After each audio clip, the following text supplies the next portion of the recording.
Alexa, open BraveWords Radio.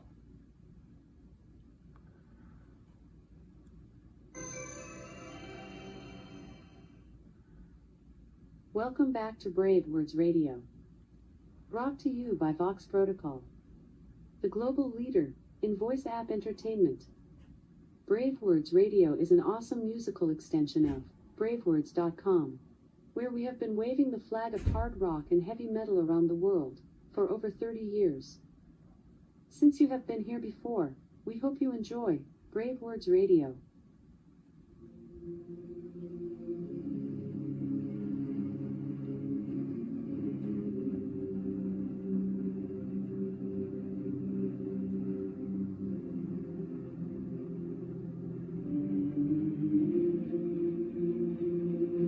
Please welcome to Streaming for Vengeance, the voice of Bloodbath and, of course, Paradise Lost, Mr. Nick Holmes. What a pleasure. Longtime fan. BraveWords has been a longtime fan.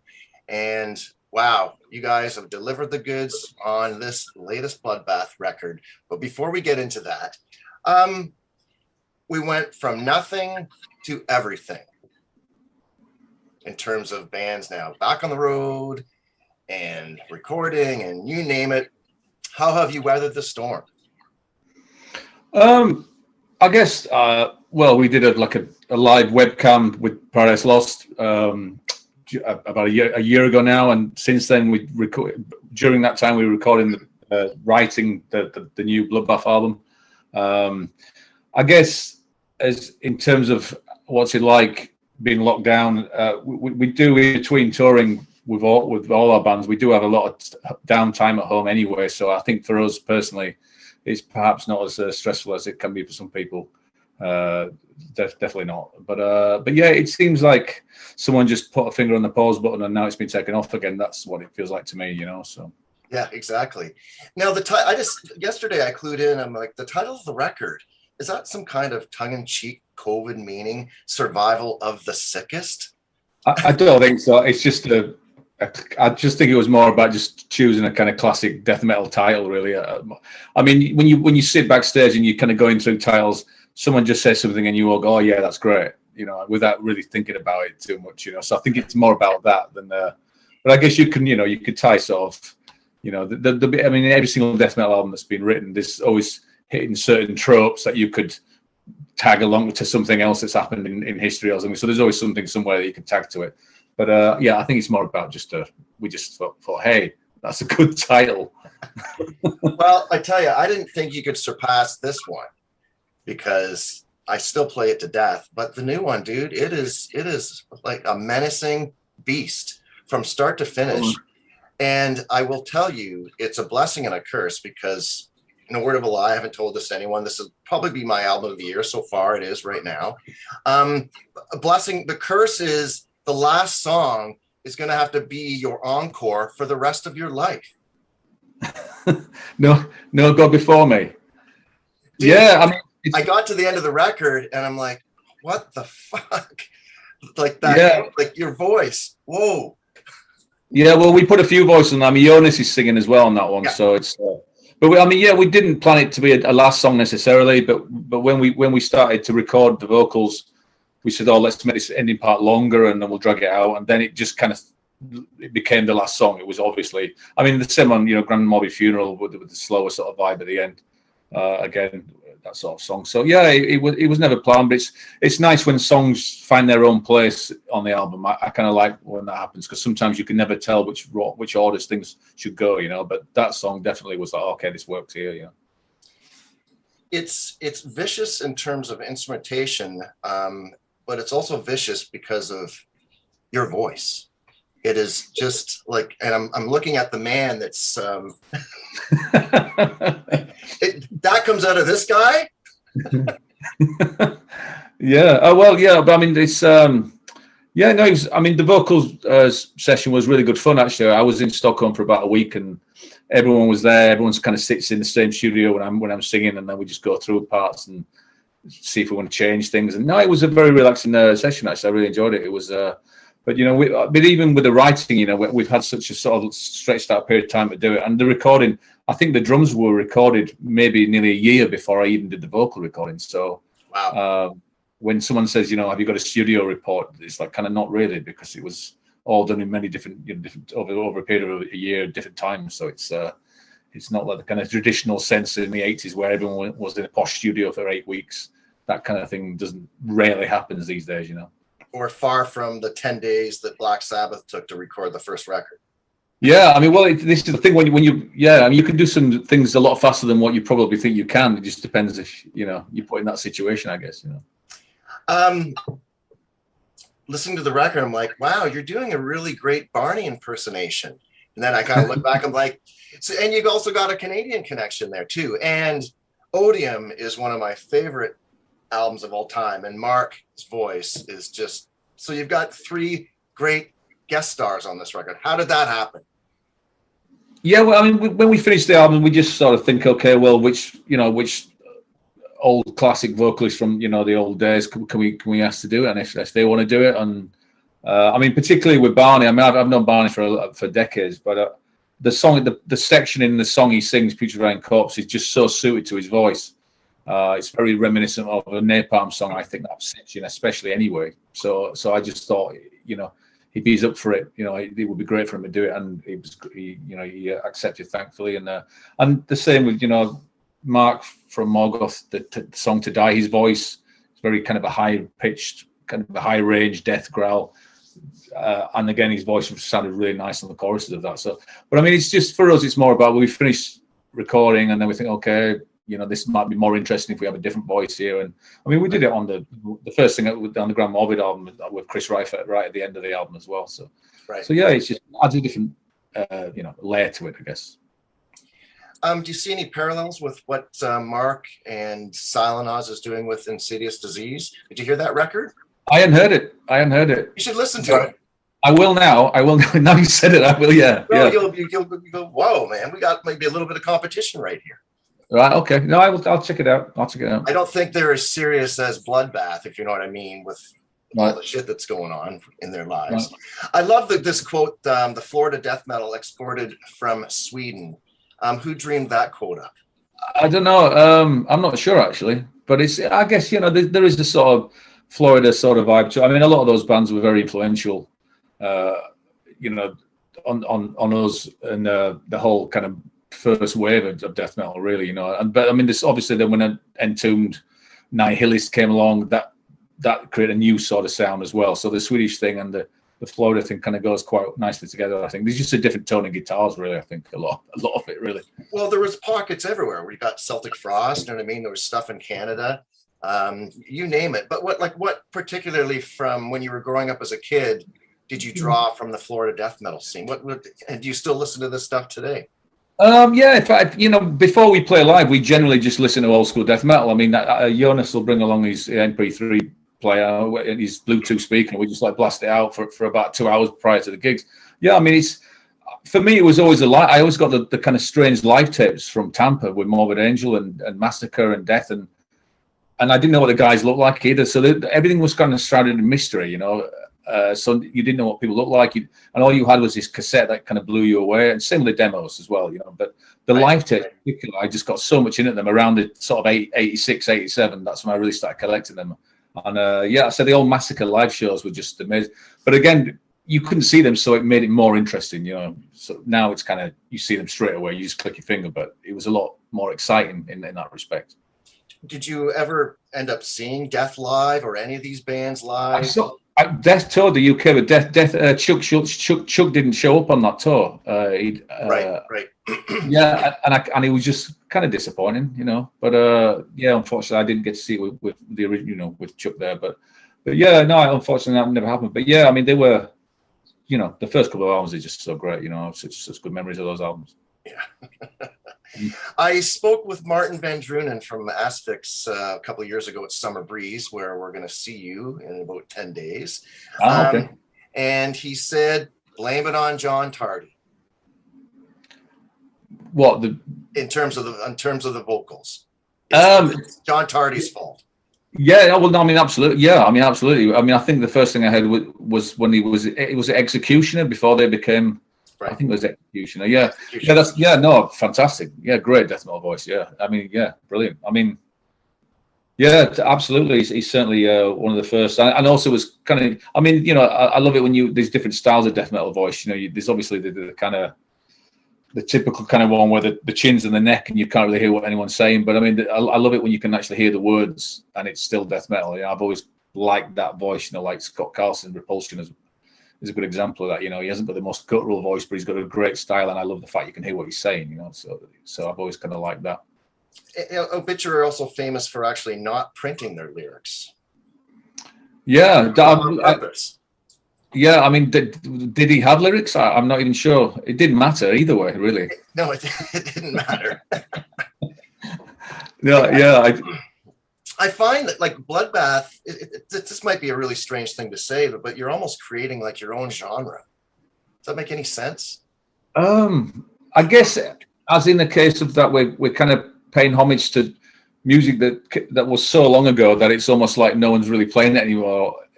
Perhaps it's a kind of it's a retrospect, I guess, or not a lot of people are actually doing that, maybe. But I guess, you know, there's so many generations gone since it started. I think it's good to kind of remember who started all this, you know, and we're just sort of bringing that back a bit and just tipping the hat to it, you know.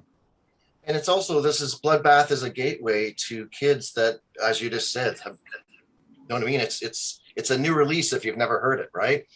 Yeah, absolutely. Yeah, I mean, it's yeah, I mean, it was such an exciting thing, and obviously everything's completely different now in the music world, and there's been a lot of different genres come along since then, and styles, and new metal and stuff like that.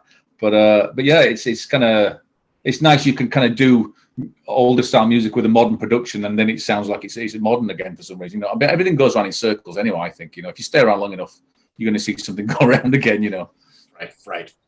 Catatonia is certainly one of the most underrated bands on the planet, and even more so because it's not like a Flotsam or an Overkill where, you know what I mean, they should be at a higher level, but it's like a crossover appeal when it comes to Catatonia. But the band Bloodbath has surpassed that band in terms of popularity. Do you think where does Paradise Lost fit in with the whole versus Bloodbath in terms of popularity? I don't know, because it's a different, it's a very niche kind of market. I mean, death metal has a kind of roof on it. You know, the people that are into it, they're very passionate about it, and it gets to a certain level, and it rarely gets any bigger than that. And in a way, it's a very kind of cult kind of music. And when I was younger, I always liked that aspect. I mean, it was a very small cult. It was maybe 3 or 4 guys in each town. But I mean, it's expanded obviously, but it never gets too big. And I kind of like that aspect. I mean, with Cat or PL, it's difficult to say because with this music, there's fans of the music coming from different genres, and you get everyone coming in the melting pot. So it's not as specific musically, or the people that are listening to it. So in that respect, it's difficult to compare them both, I think, you know. Have you had much feedback from Michael or Peter about the new Bloodbath singer and the material? And were you a fan of those early records? I definitely am now. Yeah. I always loved Nightmares Made Flesh prior to. I mean, I've been friends with the guys for years anyway. But I always, you know, I thought Nightmares Made Flesh was always my favorite. I mean, Mike's got a great singing voice, which people like to remind me of all the time. Mike's great. I mean, I'm friends with Mike anyway, so he's seen us live a few times now. But it's. I've actually not met Peter. I don't think I met him. If I have, it was a long time ago. But I'm friends with Mike anyway. You know. So now, growing up as a Paradise Lost fan, it went from growl, and then your voice matured a little bit, and now you're back into the whole growling thing. Like, how do you kind of separate the two in terms of the voice? You just think you have to just get used to doing both. It's just like a practice thing, really. I wouldn't want to, you know, kind of just going in, just doing the growl without any rehearsing, or just going in totally without even attempting it for maybe a couple of weeks prior. It's mad. It just wouldn't work. The same with anything really. You just got to practice it. And if you're switching from a clean style to a gruff style, you've just got to practice that as well, so you know when you can do it. And it's like anything really. But you know, just going in blind and just expecting it to work, it very rarely does. and then you just hope no one's got a video camera, which they have had often. Yeah, yeah, of course they do. Geez, sorry. In terms of training with your voice, like what kind of magic potions are you throw? Oh, it's Coca-Cola. There you go. There's my answer. Coke Zero. No, it's I don't. I use we have some lozenges called maybe I have some here. Yeah, they're called they're called like Vocal Zone, and I've been using them for about I don't know nearly 8 or 9 years, but they're fantastic. They're just really. I've never had anything that works as well as these things. And I don't know if it's a placebo. I don't know, but I just when I play live, I always have 3 lozenges per show, no matter what it is, and I just leave it in the back of my mouth, and it kind of they're great. I don't know why they're so good, but they just are. But I mean, I do know a lot of people who use them. They're really popular. And are you hydrating during the show with water or with alcohol? I drink a lot of because we have so much water around anyway. Backstage, you tend to drink tons anyway because he's just there. So you drink. But yeah, no, I'll have a beer on stage, or maybe a couple of beers, or Guinness or something. Right. But yeah, there's a lot of hydration. Like I said, there's always water everywhere. So the first time we met was at the Foundations Forum, and we were actually met at the pool, and we're talking icon, like we're talking a few years ago. Yeah, that's a while ago. Like to break into North America, particularly the U.S. How important was that? Like, what did that mean to you? Like, we had made it? It's just something we never kind of we never toured as much, or attempted to tour as much as we should have done back in the days. I mean, we was concentrated really heavily on Europe, mainland Europe around that time, and we sort of kept going back to mainland Europe, and we thought, oh, well, perhaps it's not that good in the States, so we never went back. I mean, we did 1993, we toured with Morbid Angel. It was a long tour actually, and then after that we kind of never really whatever happened we just concentrate on Europe, and I actually do regret that a lot. I think we should have tried harder to kind of get over there, but for whatever reason it is what it is, and here we are. But that's that. If anything, any regrets, I just regret we didn't try to spend more time to play in America. That's the only thing I actually regret, if I have any regrets. Wow. Well, you can change that. Well, yeah, now, but in the kind of, but I mean, prior to the internet, the world was a much bigger place. Now it's kind of, it doesn't, that kind of thing, it doesn't matter. But yeah, then it seemed like a long way away. Even though, the UK's had their share of extremity in terms of music, and Kronos gave me a really funny quote about Venom and how controversial they were. And he just said, we just wanted to give the middle finger to the church. Right. What do you think? Was Venom a big influence on you? And in terms, like, there's Cradle of Filth. It's how does the church kind of interact with all this stuff, and how do you feel about it all? Well, I mean, I was always upset. I mean, I the first thing I heard from Venom was black metal. And then that's what I heard. But then I actually bought At War with Satan, and I couldn't believe that album. It absolutely blew me away. It was just kind of scary. The vocals were insane. Just everything about Venom, I absolutely loved. They kind of ticked every box for me as a kid into metal music when I was, there was a kind of fork in the road. I was either going to be like getting to hardcore punk or get into like extreme metal, and I kind of went on the extreme metal route. But yeah, no, I mean, I was just discussing with someone earlier. I do think they really started the whole death metal thing. It all came off the back of that. I mean, they don't sound particularly like a death metal band in a modern way, but they certainly, the imagery, the kind of the aggression in the music, the whole concept of the band was very much like, to me, it started the whole thing. But yeah, no, I mean, massive. I mean, God, I was a massive Venom fan. The first kind of 4 or 5 albums. Good God, yeah, huge fan. Being based in Canada, it was At War with Satan. I certainly had the first 2, but when that third one came out, it's like, wow. And you're right, it was scary, but you had that side one, you know what I mean? One song, and then side 2, just like totally epic. But one thing Venom actually had, it was the visuals and the videos, right? Yeah. Witching Hour, you know what I mean? There was like Die Hard, you name it. There was actually video, so you could actually see this band live, and it was like, whoa. Yeah.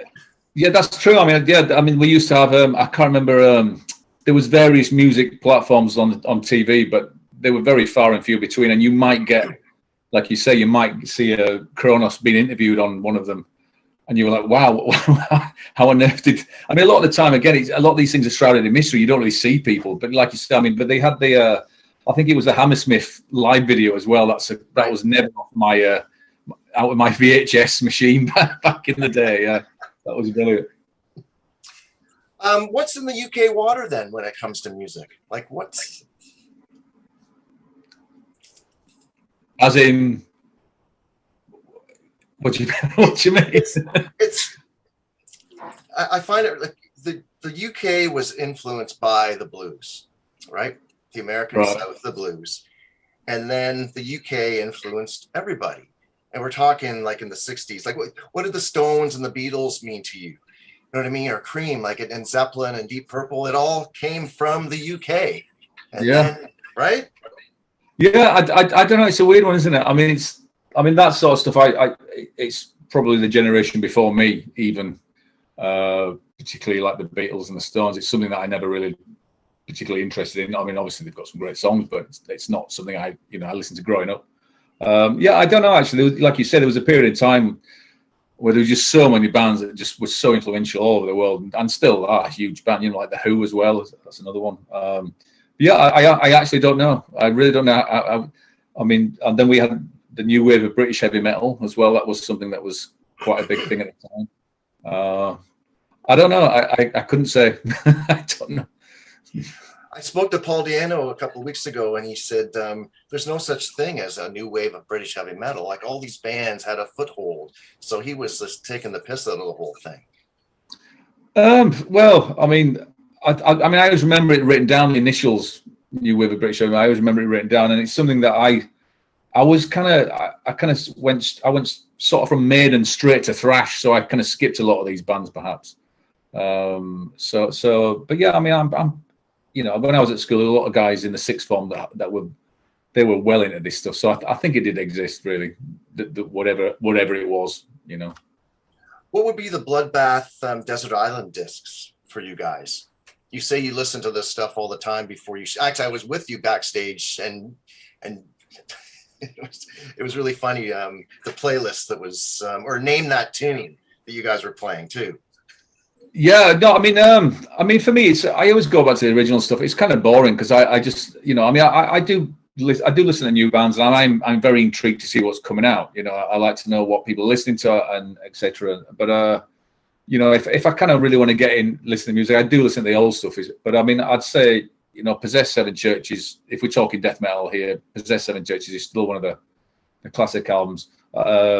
Celtic Frost to Megatherion, although it's not strictly a death metal album, but it's still one of my favorite albums. Under the Sun of the Black Mark Bathory, right? Probably Mental Funeral, Autopsy. Although I actually kind of like the first album maybe more, but yeah, I mean, it's if we're saying kind of classic death, influential death metal albums for me personally, those are definitely up there, I think. I think a lot of people may be surprised about how much of a death metal scholar you are.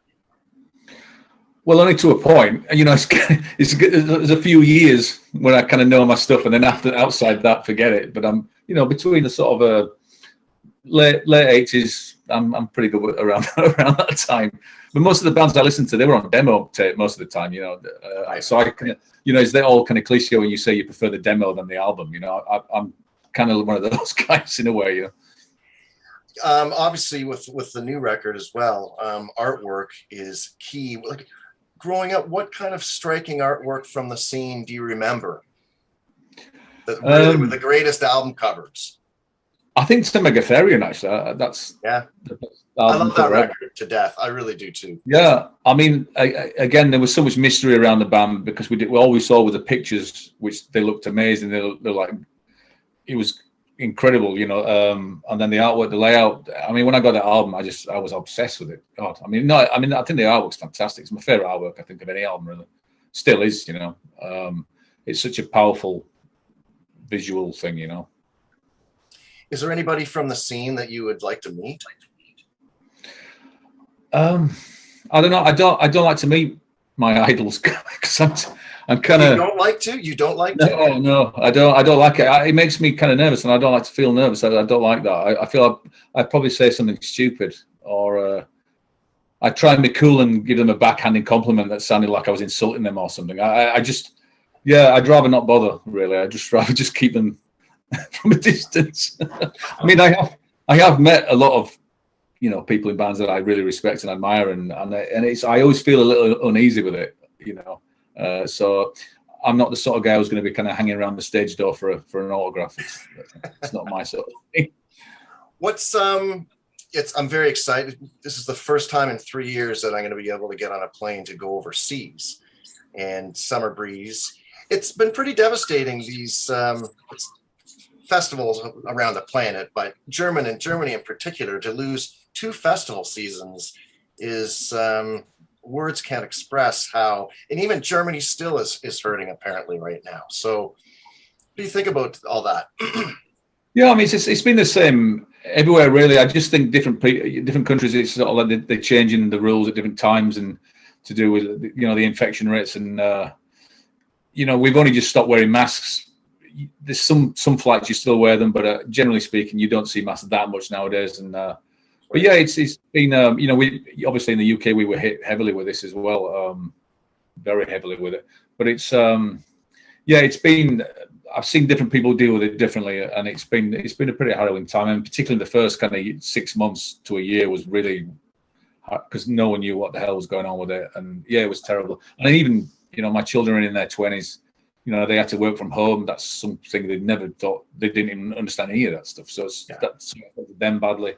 So yeah, it's been a bit of a tough time for everyone, but it's just nice to see that, you know, the festivals are starting to happen again, and there was a few sort of, when it just started again, a few cancellations, but then it started to get more ground, and we're kind of here again. And hopefully, you know, we can just carry on from here and see what happens, you know. What's going on in the Paradise Lost world aside from live shows?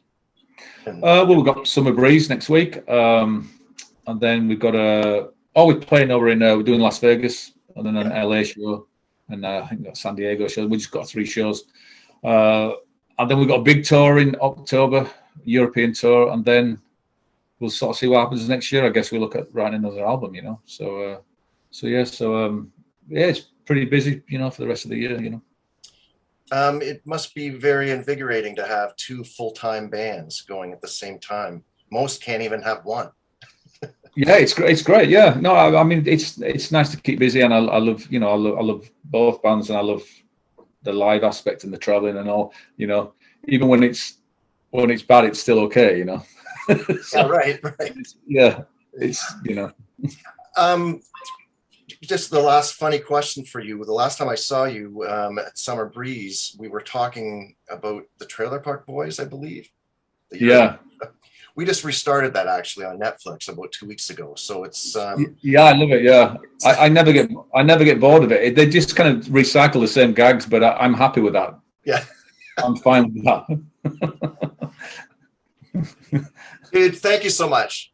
I really appreciate it, and congrats to you and the lads with the latest record. Really, I've been biking the shit out of it. It's been just from start to finish.